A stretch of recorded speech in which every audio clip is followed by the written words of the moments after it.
Shalom, salam berkat dari kami untuk pendengar sekalian. Saat ini pendengar akan diberkati dengan program Hari Ini Harinya Tuhan bagian yang ke-8. Sebuah program rohani tentang doktrin Alkitab yang menolong kita untuk semakin tertanam dalam kebenaran firman dan bertumbuh dalam kemuliaan. Bersama hambanya, Pendeta Gilbert Lumendo, STH. Banyak orang merasa doktrin Alkitab sebagai sesuatu yang membingungkan. Tetapi tahukah saudara bahwa doktrin Alkitab intinya adalah memahami Alkitab dengan benar, dengan pemahaman yang sistematis, sehingga kita terus dapat tertanam di dalam kebenaran firman, sehingga kita terus bertumbuh di dalam kemuliaan Allah. Buka hati saudara sekalian untuk menerima berkat-berkat firman-Nya hari ini. Kekristenan percaya bahwa apa yang ditabur orang itu juga yang akan dituainya. Misalnya kita menabur kasih, di mana-mana kita menyatakan kasih Allah, maka yang akan kita tuai adalah kedamaian misalnya, ya kan? Kalau kita menabur sabar, hidup kita dalam kesabaran, pasti kita akan menuai sukacita dalam hidup kita. Kita menabur segala sesuatu kita hadapi dalam ketenangan, pasti kita juga akan menuai kekuatan dalam segala hal. Namun hal yang paling menyakitkan dalam hidup ini adalah jika kita menabur gandum, namun justru yang kita tuai adalah semak duri. Kita menabur kasih, kita menuai kebencian. Kita menabur kesabaran, tiba-tiba kita menuai tekanan dan penderitaan. Nah, saudaraku yang kasih dalam Tuhan, pasti setiap orang akan merasa kecewa, sakit karena ini. Nah, pertanyaannya sederhana. Kenapa hal itu bisa terjadi? Ada beberapa hal. Yang pertama, misalnya hal itu bisa terjadi jika hati kita tidak benar. Artinya motivasi kita jahat. Betul, kita kelihatannya menabur dalam ladang Tuhan, tapi sebetulnya motivasi kita karena ingin dipuji. Nah, itu kita menabur gandum, yang kita tuai adalah semak duri. Misalnya kita kelihatannya mengasihi, tapi di balik kasih itu di hati kita ada kejahatan. Kita sebetulnya merancangkan sesuatu. Kita sebetulnya ingin meraih keuntungan sesuatu. Nah, ini saudaraku yang kasih dalam Tuhan, kita menabur gandum tapi menuai semak duri. Kenapa? Karena hati kita tidak benar, motivasi kita salah, motivasi kita bahkan jahat. Yang kedua, kita menabur gandum tapi kemudian menuai semak duri. Bisa juga terjadi, kenapa? Karena hidup kita telah mengecewakan Tuhan. Jadi kita melakukan yang tidak benar di hadapan Tuhan. Kita sebetulnya hidup dalam dosa, dan kalau kita hidup dalam dosa, kita mau menabur apapun yang kita tuai tetap penderitaan dan semak duri. Kenapa? Karena kita berkata, jangan kamu sesat. Allah tidak membiarkan dirinya dipermainkan. Nah, yang ketiga saya pelajari, kenapa orang bisa menabur gandum tapi menuai semak duri. Yang pertama sudah saya jelaskan, itu karena hati kita tidak benar, motivasi kita salah. Yang kedua, karena hidup kita telah mengecewakan Tuhan. Lalu yang ketiga, karena kita sedang dalam proses Tuhan. Artinya begini, bahwa Tuhan mengizinkan hal ini terjadi untuk supaya kita makin dewasa. Nah, keadaan ini harus kita akui, keadaan ini harus kita sadari sebagai sesuatu yang sementara. Jadi sudah nggak usah panik dulu, sudah nggak usah kecewa dulu, sudah nggak usah putus asa dulu, sudah belajar sabar, sudah belajar berserah penuh kepada Tuhan. Karena setelah selesai masa proses Tuhan, maka Allah berkati kita 2 kali lipat dalam kemuliaan.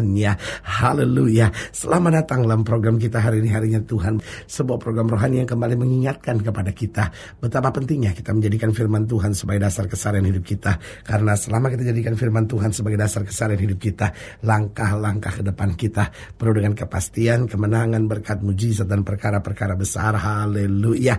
Dan di dalam program ini kita memang sedang membahas tentang menabur gandum dan menuai semak duri.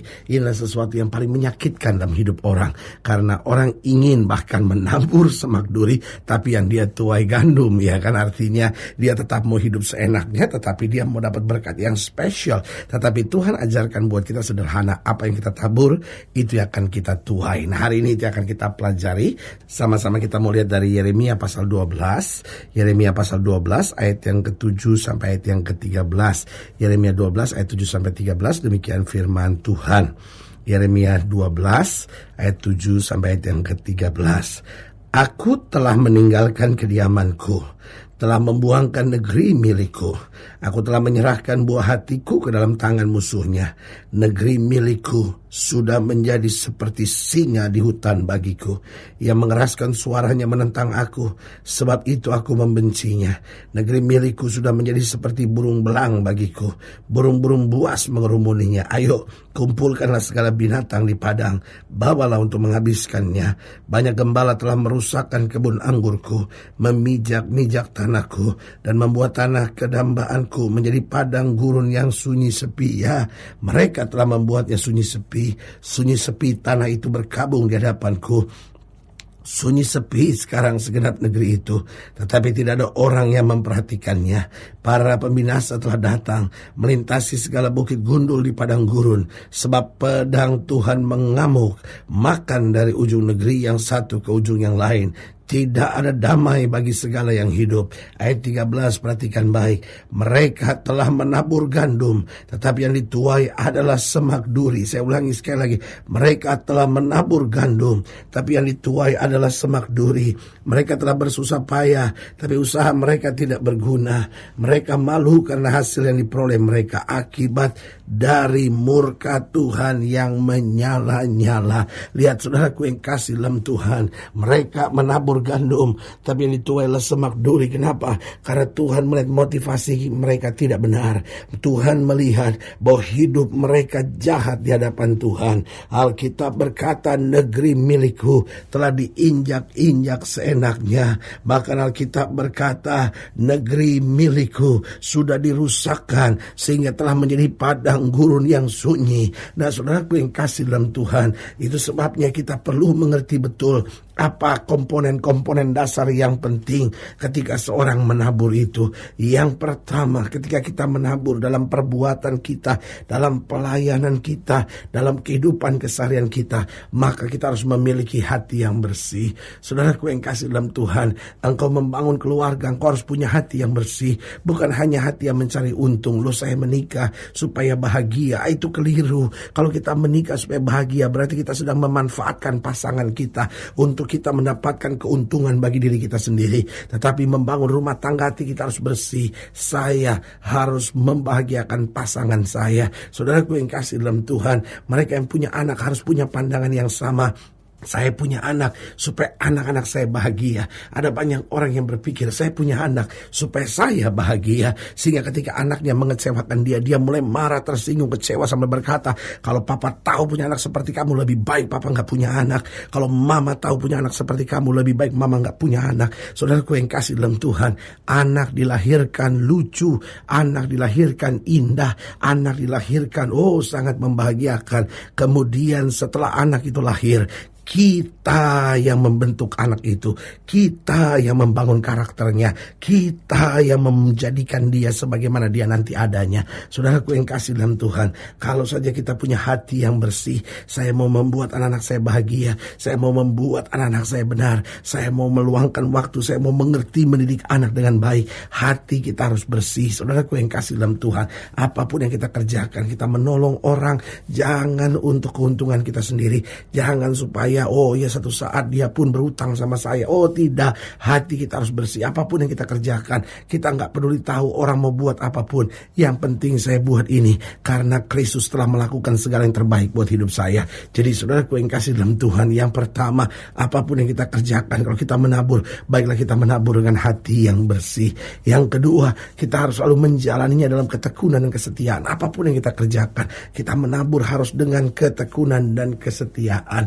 Ada tantangan, ada masalah, ada persoalan, ada hal-hal yang tidak enak kembali kepada kita, tetap tekun, tetap setia, tetap lakukan kehendak Tuhan, karena kita tahu persis bahwa jalan kita bukan diatur oleh manusia, jalan kita diatur oleh Tuhan. Lalu yang ketiga, apa yang harus kita perhatikan dalam menabur? Yang pertama sudah saya jelaskan, hati kita harus bersih.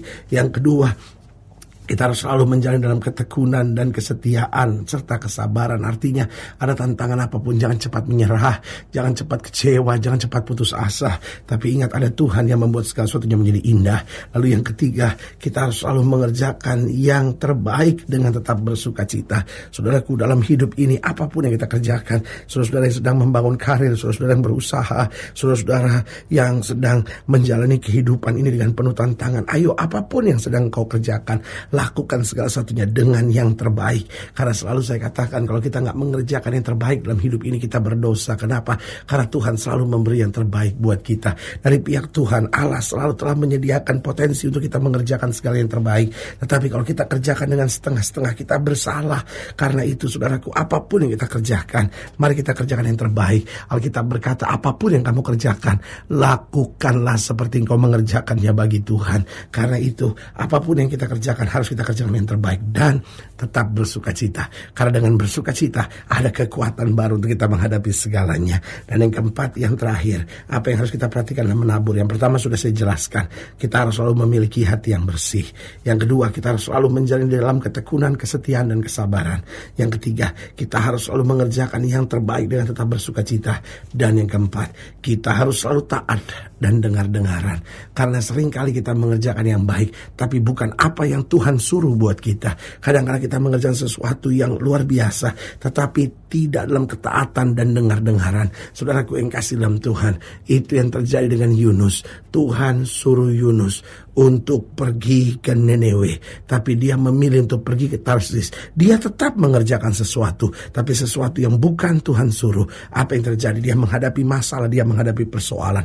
Itu yang terjadi dalam hidup kita. Kadang-kadang kita mengerjakan sesuatu, kita pikir sudah yang baik, tetapi kita mengerjakan sesuatu bukan yang Tuhan perintahkan. Apa yang terjadi? Kita menghadapi persoalan, kita menghadapi masalah, kita menabur gandum, tapi yang kita tuai semak duri. Kita marah sama Tuhan. Tuhan sedang bilang, anakku, aku sedang memproses engkau supaya engkau kembali ke jalanku, supaya berkatku dapat mengalir luar biasa dalam hidupmu. Haleluya. Saudaraku yang kasih dalam Tuhan, jika saudara ingin dilayani lebih jauh, hubungi kami melalui telepon, hubungi kami melalui surat, kunjungi website kami.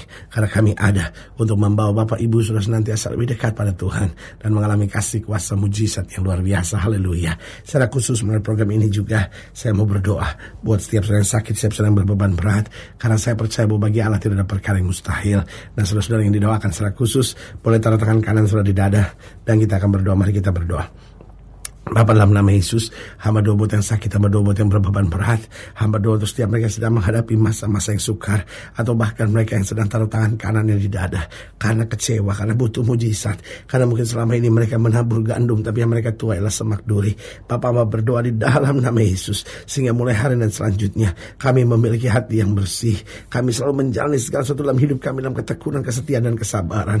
Kami selalu mengerjakan yang terbaik dengan hati tetap bersuka cita. Kami mau taat dan dengar-dengaran, menjadi hamba yang setia dari Engkau Yesus Kristus, Tuhan dan Raja kami.